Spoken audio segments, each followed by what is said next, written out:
Good day friends, my name is Dr. Shweta Goyal and you are watching Engineering Master, the finest way to learn the concept of physics and electrical engineering. So friends, in this chapter we will study about the law of motion. Okay, there are 3 laws of motion given by the Newtons. So we will study in this lecture that. Okay, so first of all I will give you some basic idea about the laws of motion and force. Okay, we will recall our previous videos. So in previous video we will study about the forces. There are 3 types of basic forces: normal forces, tension force and gravitational force. Okay, we will study about that. And one question is that जब हम किसी भी अर्थ पे खड़े हैं, ठीक है, हमारा क्या है, अगर हम किसी अर्थ पे खड़े हैं तो उस पे क्या लगेगा, एक ग्रेविटेशनल फोर्स लगेगा. उस ग्रेविटेशनल फोर्स की वजह से हमें गिरना चाहिए, हमें क्या करना चाहिए, उस अर्थ पे गिर जाना चाहिए. But why we don't fall in earth? Because of that normal force. Okay, जितना भी आपकी बॉडी पे ग्रेविटेशनल फोर्स लगेगा, ओके, ग्रेविटेशनल फोर्स लगेगा, you know all the gravitational force, that is mg. Okay, and उतना ही आपको अपोजिट डायरेक्शन में नॉर्मल फोर्स लगता है. ओके, नॉर्मल फोर्स उसे कहते हैं जो कि ग्रेविटेशनल फोर्सेस के अपोजिट डायरेक्शन में लगेगा. We will study in detail that is normal force. Okay, so अब क्या होगा, जितना आपका ये लग रहा है उतना ही आपका अपोजिट लग रहा है, तो नेट फोर्स आपका क्या हो जाएगा, नेट फोर्स आपका 0 हो जाएगा. इस 0 फोर्स की वजह से आप कभी भी अर्थ पे नहीं गिरते. They are basically 3 types of forces. First is basic force. First is gravitational force. Gravitational force. Gravitational force क्यों लगता है? Gravitational force is always due to weight of the object. Okay, कोई आपका ऑब्जेक्ट है, उसका वेट अगर है तो उस पे जो लगेगा फोर्स, वो लगेगा mass into gravitational, that is weight. Okay, तो उस पे आपका क्या लगेगा, F equal to mg. Weight आपको, इसको आप अलग डिफाइन आप क्या कर सकते हैं, इसको आप ग्रेविटी भी बोल सकते हैं. ग्रेविटी आपकी लग रही है, ठीक है. सेकंड आपका लगता है normal force. Normal force, normal force is always perpendicular to the surface. Okay, always perpendicular to the surface. अगर आपका सरफेस है, कोई भी ऑब्जेक्ट नीचे की साइड है, तो उसका जो नॉर्मल फोर्स लगेगा वो ऊपर की साइड लगेगा ऑब्जेक्ट, ठीक है. आपका always perpendicular to the object. एक आता है आपका, थर्ड आता है आपका tension force. Okay, tension force आप किसे कहते हैं, टेंशन फोर्स वो होगा लाइक जिसे आप कहते हैं रेजिस्टिव फोर्स. इसको आप एक और चीज कह सकते हैं, दैट इज रेजिस्टिव फोर्स, जो आपके अपोजिट डायरेक्शन में लगेगा आपके फोर्स के, ठीक है. Against, it is acting against the force applied on the string. एक आप स्ट्रिंग लीजिए, आप कोई भी पेपर लीजिए, लाइक आपका कोई भी ऑब्जेक्ट है, स्ट्रिंग है, उस पे आप ऑब्जेक्ट लगा, उसमें आपका क्या लगेगा, नीचे की साइड आपका ग्रेविटेशनल फोर्स लगेगा. तो आपका ऊपर की साइड क्या, ये ऑब्जेक्ट इससे कनेक्टेड है, तो आपका ऊपर की साइड क्या लगेगा, टेंशन फोर्स लगेगा, ठीक है. Always opposite to the gravitational force, that is tension force. Okay, these are normal forces and we will study about detail study about these forces. But first we will study about the Newton's law. Okay, तो first Newton's एक scientist थे जिन्होंने motion के लिए 3 law दिए. 3 laws were there. The first law is, so first law what said that it states that a body continues to be in a state of rest or motion that until unless an external unbalanced force is acted on a body. We have talked about unbalanced force. Okay, इसके बारे में हम पढ़ चुके हैं. What is unbalanced force? तो Newton's first law क्या कहेगा, आपकी बॉडी या आपका ऑब्जेक्ट या तो मूविंग में रहेगा या फिर स्टेट आपकी क्या रहेगी, रेस्ट रहेगी, जब तक अल्टिल अनलेस आप उसमें कोई एक्सटर्नल अनबैलेंस फोर्स ना लगा दें. सो ये आपका न्यूटन्स फर्स्ट लॉ है. इससे कुछ कंक्लूजन निकले आपके फर्स्ट लॉ से, that was each body have a tendency to resist the change of the state of motion. Like आपका क्या है, आपको हर एक ऑब्जेक्ट, कोई भी ऑब्जेक्ट है अगर इस वर्ल्ड में है तो उसको क्या टेंडेंसी है, उसकी टेंडेंसी ये है कि वो अपने चेंज को रेजिस्ट कर सके. Each body have that tendency. इसका एक कंक्लूजन निकला. इस प्रॉपर्टी, जो ये रेजिस्ट करने की जो प्रॉपर्टी है ना, इस प्रॉपर्टी को आप कहते हैं इनर्शिया. तो न्यूटन्स फर्स्ट लॉ से एक आपकी नई टर्म निकली, दैट इज इनर्शिया. ओके, इसे आप कहते हैं inertia. Okay, Newton's first law से ये आपकी एक निकली. इसके कंक्लूजन से निकला कि each body have a tendency to resist the change of state of motion until unless you don't give that force. जब तक आप उसे फोर्स नहीं देंगे, कोई एक्सटर्नल फोर्स और ज्यादा, ओके, उसकी रेजिस्टिंग प्रॉपर्टी से ज्यादा फोर्स नहीं देंगे. अगर उसे इंटरनल देंगे, उसके अंदर फोर्स देंगे तो वो चेंज नहीं करेगा. ओके, तो आपको क्या करना पड़ेगा, अल्टिल unless you don't give the external high external force. Okay, तो आपका क्या हो जाएगा, हाई एक्सटर्नल फोर्स नहीं देंगे तब तक वो क्या करेगा, रेजिस्ट नहीं करेगा. ओके, तो ये हो जाएगा आपका inertia. This property is called inertia. Inertia is directly proportional to mass. Okay, inertia is always directly proportional to mass. That called inertia, law of inertia. It is also called law of inertia. आप इस Newton first law को आप law of inertia भी कहते हैं. That is directly proportional to mass. Okay, inertia is directly proportional to mass.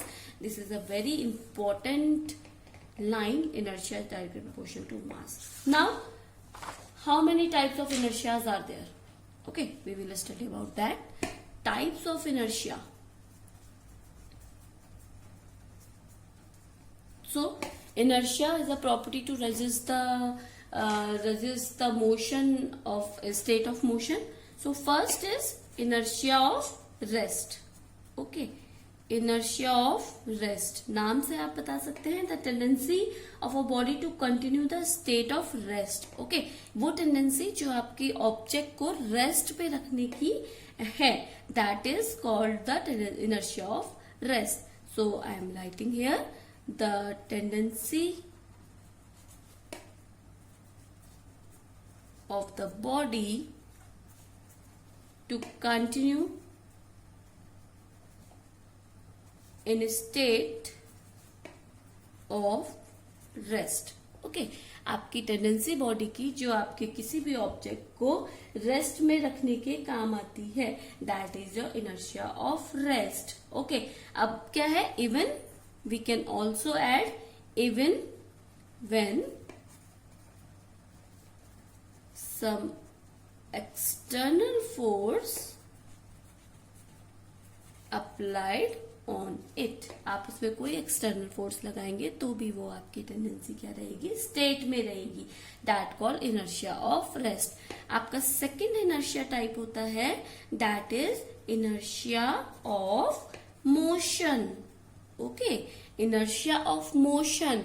It is also called the tendency of a body to continue the state of motion. Okay, only this term will be changed. So, the tendency of the body to continue in a state of motion even some external force applied. Okay, इसमें क्या होगा, आपकी inertia की जो tendency जो आपके object की जो टेंडेंसी है वो आपकी क्या रहेगी, मोशन में ही रहेगी. Next is inertia of direction. Inertia of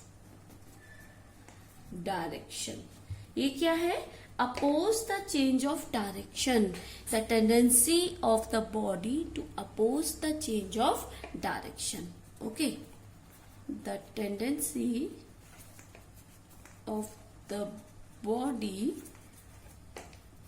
to oppose the change of direction.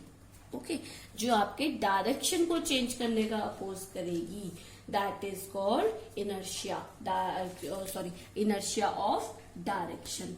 Okay, अब आपकी एक और टर्म इससे निकल के आती है, that is momentum. Okay, momentum आपकी एक टर्म निकल के आती है, मोमेंटम। मोमेंटम बेसिकली आप उसको डिनोट करते हैं P से। Linear momentum, linear momentum is a product of mass and velocity. Okay, आप इसको इस तरीके से लिख सकते हैं, mass into velocity. Linear momentum is basically a product of mass into velocity. It is a vector quantity. I am placing a arrow here. So it is a vector quantity. We will study in detail in another videos, but I am giving some example. I am giving some general introduction about momentum. Okay, this is a vector quantity. और इसकी जो SI unit होगी, the SI unit of momentum, that is SI unit of mass, that is kg metre per second. Okay, velocity metre per second, तो KG metre per second आपकी होगी। ठीक है, अब वेक्टर क्वांटिटी होगी तो इसका क्या होगा, एक तो आपकी क्या होगा, मैग्नीट्यूड होगा, वेक्टर क्वांटिटी का मैग्नीट्यूड होगा। एक जो इसकी डायरेक्शन होगी वो क्या होगी, along the velocity. Always momentum direction is along the velocity. अब इसका क्या सिग्निफिकेंस रहेगा, मोमेंटम का सिग्निफिकेंस अगर आप देखें, सिग्निफिकेंस आपका है मोमेंटम का, लाइक आपके पास दो ऑब्जेक्ट है, ठीक है, मोमेंटम आपके पास दो ऑब्जेक्ट है, एक का जो वेट है that is only 25 gram and एक का है 25 kg। Okay, two objects are there and both are going downwards. Okay, आपके दो ऑब्जेक्ट हैं, दोनों आपके डाउनवर्ड गिर रहे हैं, ठीक है, ऊपर से नीचे गिर रहे हैं। तो किसको कैच करना इजी होगा, आपका 25 ग्राम वाले को कैच करना इजी होगा 25 kg से, because the momentum mass into velocity, because velocity will be same. Okay, velocity will be same for all the, for both. अगर आप 25 ग्राम वाला गिराएंगे, आप 25 kg वाला गिराएंगे, आपका मास, आपका वेलोसिटी सेम होगा, क्योंकि ऊपर से आप उसको गिरा रहे हैं, आप इस तरीके से गिरा रहे हैं दोनों का। इसको अब देखिए, इसको और इसको अगर मैं गिराऊंगी, दोनों सेम टाइम पे गिरेंगे, देखिए, ठीक है, दोनों की वेलोसिटी सेम है, बट क्या चेंज है, मास चेंज है। एक का मास ज्यादा है, एक का कम है, क्या हो जाएगा, आपको कैच करना किसको इजी रहेगा, आपको 25 ग्राम को कैच करना इजी रहेगा, आपको 25 kg। देखिए, आप अपने आप देखिए, इसका वेट ज्यादा होगा इसके कैप से। अगर मैं इन दोनों को गिराऊं, एट द इंस्टेंट दोनों सेम टाइम पे आकर गिरे, ठीक है, तो this is momentum.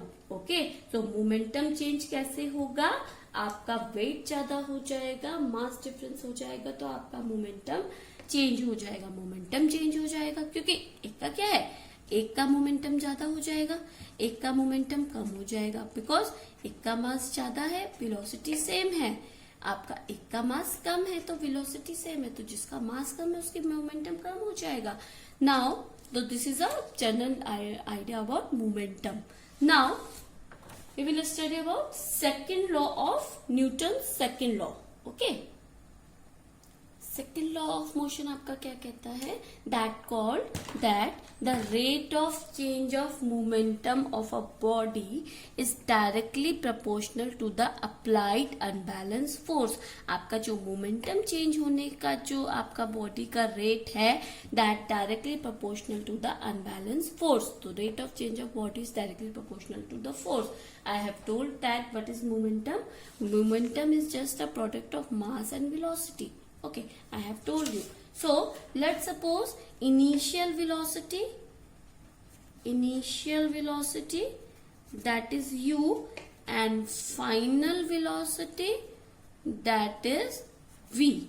Okay, so mass आपका सेम रहेगा, mass is m. Okay, so initial momentum क्या हो जाएगा, इनिशियल मोमेंटम, इनिशियल मोमेंटम आपका क्या हो जाएगा, P1, that is mu, okay, because initial velocity. And final momentum क्या हो जाएगा आपका, final momentum P2, that will be mv, okay, so rate of change of momentum, rate of change of momentum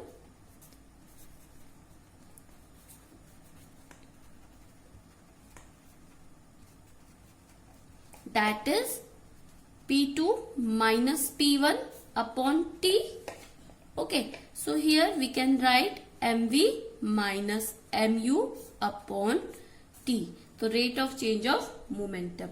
This rate of change of momentum we can also write delta P upon delta T. So delta P upon delta T is directly proportional to F. F is ma, we can write mass into acceleration. So we can write here mass into acceleration. Okay. So this is the second law of motion. Now what we can write, ma.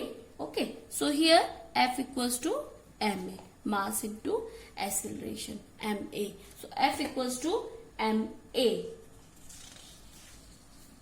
Or we can also write this like this. Okay, so here m u minus v upon t directly proportional to dp upon dt. Okay, so from here you can check here u minus v upon t, that is a, which we have told in a force lecture. So here we can write ma is directly proportional to dp upon dt. So this rate of change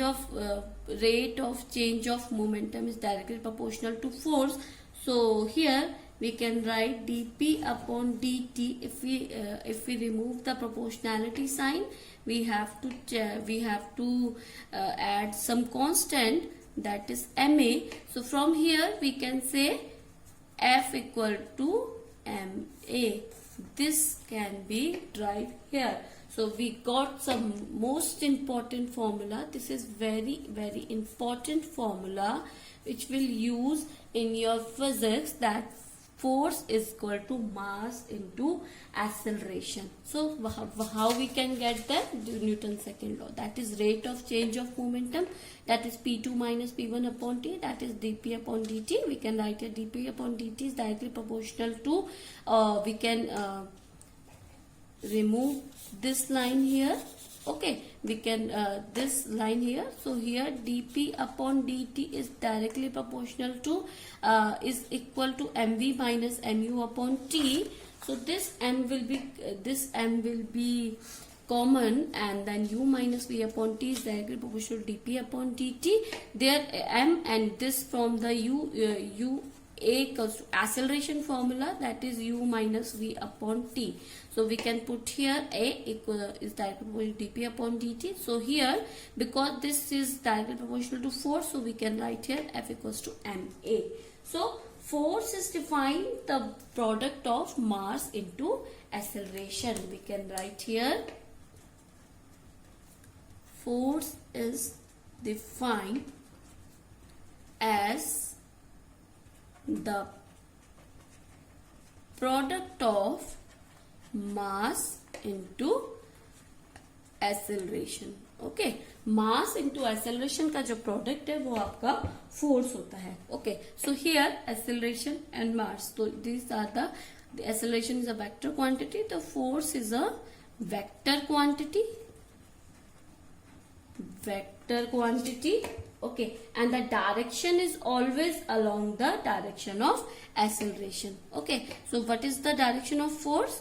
Direction of force is always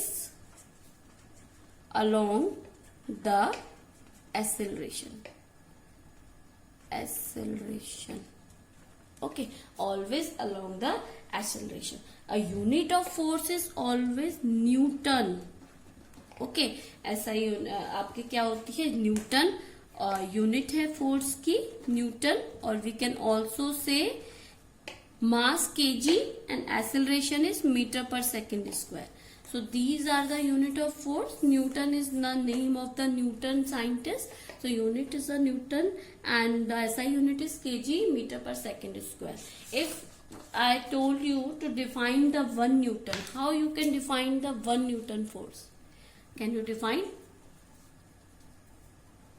1 Newton force? Okay.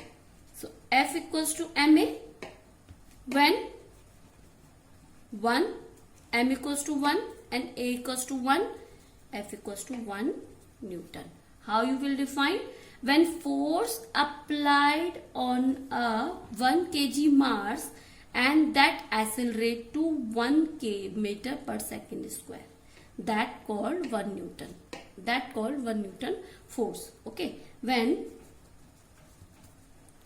force applied of 1 kg, because mass kg object on, we can write here on, the force applied on 1 kg object and it accelerate up to 1 meter per second square, that is called 1 Newton force. Okay अगर आप किसी 1 KG के object पे आप 1 KG के object पे force लगाएंगे कि वो 1 मीटर पर सेकंड स्क्वायर की तरफ आपका मूव कर जाए, एक्सेलरेट कर जाए, तो उस फोर्स को आप क्या कहते हैं? 1 न्यूटन फोर्स. ओके अब आपको क्या करना है? डिडक्शन करना है Newton's law of motion from first to second. Okay deduction of Newton's law of motion from second law. Okay I am writing here sorry, deduction of Newton's law of motion, first law motion from second law. Okay, second law. So first F equals to ma you have found from the second law, and always remember mass can not B zero. आपका जो wait होगा वो कभी भी zero नहीं होगा. किसी भी ऑब्जेक्ट का मास कुछ ना कुछ होगा. ओके और एक्सेलरेशन आपका जीरो हो सकता है. अगर कोई भी आपका बॉडी है, कुछ है, तो वो अगर रेस्ट पे है तो वो आपका जीरो है. एक्सेलरेशन आपका जीरो हो सकता है बट मास आपका जीरो नहीं हो सकता. तो आपका फोर्स कुछ ना कुछ होगा. तो we can write here from acceleration that is u minus v upon t. So acceleration 0, a equal to 0, that is u minus v upon t. Here cross multiplication, that is t equal to 0. From here we can write u minus v, sorry, this is u and v. So u minus v equal to 0. So we can write here u is v. Here initial velocity is always to final velocity. Okay, so we can write here initial velocity is always to final velocity. Okay, so we can write here the Newton's first law, that is always initial velocity is always directly is equal to final velocity when no external force is applied. Because no external force is applied, mass not equal to 0 and force equal to 0. So here we can write it from the second law, the first law. Okay, so we will do some example here regarding Newton's law. Now for that, first we will do our third motion. Okay, first we will do our third law of motion, that is third law says that every action there is a equal and opposite reaction. आप किसी भी action का आपके पास equal and opposite reaction होता है. The example is that swimming. आप swimming देखिए, आप स्विमिंग कभी आपने देखा होगा, आप स्विमिंग करते हैं या कोई आप स्विमिंग कर रहा है तो आप देखते हैं स्विमिंग करते हुए जो ऑब्जेक्ट है या बॉडी है वो पानी को पीछे धकेलती है. ओके, पानी को पीछे धकेलेगी तो उससे क्या होगा, आपका जब पानी पीछे जाएगा तो आपको उसी का वो क्या कर रहा है, पानी को पीछे डाल रहा है तो आप आगे बढ़ रहे हैं. ओके क्यों? क्योंकि आप पानी को पीछे ढकेल रहे, एक्शन कर रहे हैं, तो उसका इक्वल एंड अपोजिट रिएक्शन आपको मिल रहा है, तो आप आगे बढ़ रहे हैं। तो this is a example of third law of motion. और एक और आप एग्जांपल है, लाइक अगर आपके दो ऑब्जेक्ट है, ये आपका F1 है, ये आपका F2 है, वन ऑब्जेक्ट टू ऑब्जेक्ट है, एक की वजह से जो टू पे ऑब्जेक्ट पे लगेगा, इस पे आपका क्या हो जाएगा 2 1, 2 की वजह से 1 पे लगेगा और F1 की वजह से 2 पे लगेगा, equal opposite reaction. So F12 is equal to F21 minus. Okay, तो F12 अगर आपका इस पे लग रहा है, ऑब्जेक्ट 1 की वजह से 2 पे लग रहा है, तो सेकंड आपका 2 की वजह से 1 पे इक्वल एंड अपोजिट लगेगा, तो that is called equal and opposite action and reaction. Okay, now examples, some example of third law of motion, that is आपका क्या है, आपका कोई हैंगिंग पेपर है, ठीक है, आपका कोई हैंगिंग पेपर है, you are not able to write in hanging paper. Okay, hanging paper writing can not be done. Okay, can not be done. क्यों? क्योंकि उसको क्या चाहिए, एक सपोर्ट चाहिए। अगर मैं इस पेपर को ऐसे रख दूं ऊपर, तो मैं क्या इसमें लिख पाऊंगी? नहीं, because I want a support. मुझे वो जो एक्शन तो मैं कर रही हूँ, ये ऐसे ऊपर रखा है मैंने, ठीक है, अब मुझे इस पे लिखना है, तो मैं इस पे लिख पाऊंगी इजिली? नहीं, क्योंकि मुझे एक अपोजिट रिएक्शन भी चाहिए, तो मैंने इसको टेबल पे रख दिया, ठीक है। अब मुझे क्या मिला, एक बेस मिला है। अब मैं जो भी लिख रही हूँ, मुझे एक अपोजिट रिएक्शन मिल रहा है बेस से, तभी मैं उस पर लिख पा रही हूँ। अगर मैं इसे ऐसे बॉल पे ऐसे लगा दूं, तब मैं उस पर नहीं लिख पाऊंगी, ठीक है। तो this is a action reaction. Okay, और सम और एग्जाम्पल भी हो सकते हैं आपके, लाइक आपका क्या है, आपका सिंगल ब्लेड सीजर नहीं कर सकता। अगर आपके पास एक ही सीजर है, लाइक आपका सीजर है, आपका single blade can not be cut any paper. अगर आप single blade, like this is suppose this is scissor, अगर आप सिंगल ब्लेड सीजर है, तो अगर आपको नीचे से, अगर आपको सीजर में क्या होगा, 2 पार्ट होंगे। अगर 2 पार्ट नहीं होंगे, तो उसको कोई भी रिएक्शन नहीं मिलेगा, तो वो काट नहीं पाएगा, because he needs a opposite reaction of any action. So these are some example of laws of motion. Now एक और टर्म आपकी निकल के आती है, impulse of force. Okay, impulse of force. What is impulse of force? Can be the force applied momentarily. Okay, हम बोल सकते हैं, लाइक अगर मैं बोलूं, एक क्रिकेटर है, क्रिकेटर ने क्या किया, आपके क्रिकेटर की बैट से अगर आप मारते हैं, क्रिकेटर ने बॉल दिया आपको, बॉलर ने बॉल दिया, क्रिकेटर ने मारा, तो आपका क्या एक फोर्स लगा है, मोमेंटरली एक इंस्टेंट फोर्स लगा है। ओके, बट बहुत ही छोटे टाइम के लिए लगा है, बॉल चली गई। उस फोर्स को कैलकुलेट करना पॉसिबल नहीं है, बिकॉज बहुत ही कम टाइम के लिए लगा है, तो उसे आप क्या कहते हैं, इम्पल्स ऑफ फोर्स। वो क्या होता है, product of magnitude of a force applied on a body and time, ठीक है। आप उसे क्या करते हैं, विद रिस्पेक्ट टू टाइम आप उसको मेजर करते हैं, तो आप उसे कहते हैं I equals to F into T. SI unit इसकी हो जाएगी, that is Newton second. Okay, SI unit हो जाएगी न्यूटन सेकेंड। ओके, अब यहां से आप निकाल सकते हैं सेकेंड लॉ से, ठीक है। इम्पल्स एंड मोमेंटम आपका कैसे रिलेट होगा, देखिए, impulse and momentum. So second law, P2 minus P1 upon T is directly proportional to F, we can say. Okay, so if we like this, so P2 minus P1 equal to F into T. So change of momentum is also called impulse of momentum. Okay, it is also called impulse equation. Impulse equation. So this F into T is also called impulse equation, or we can also say momentum impulse theorem. Momentum impulse theorem, because P2 minus P1 upon t equals to f. So if we cross multiply, so p2 minus p1 equals to f into t, and f into t is the impulse of force. So we can write here impulse equation or moment of impulse theorem.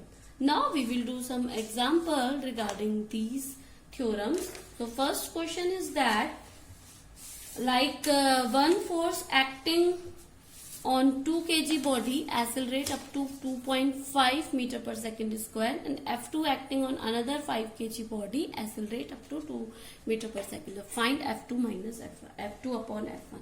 So here F1 will be mass is 2 kg and accelerate is 2.5 meter per second square. This is very simple question. So F1 equals to ma, that is 2 into 2.5, that is 5 Newton. Okay, and F2 is m is 5 kg and a is 2 meter per second square. So F2 will be ma, that is 5 into 2, that is 10 Newton, and you have to find F2 minus S1, that is 10 upon 5, that is 2, and ratio doesn't have any unit, so the only 2. Okay, some another question will be there, that force act for 0.1 second on a body of mass of 1.2 kg. So mass is given, that is 1.2 kg, and time is given, that is 0.1 second. Okay, so the force then to act of body moves 2 meter in next 2 seconds. So initial velocity, you don't have. Okay, initial velocity is 0 because rest से चली है, ठीक है. So rest initial velocity is 0 and final velocity is distance upon time. You can find from here. So distance is 2 meter. Okay, 2 meter per second.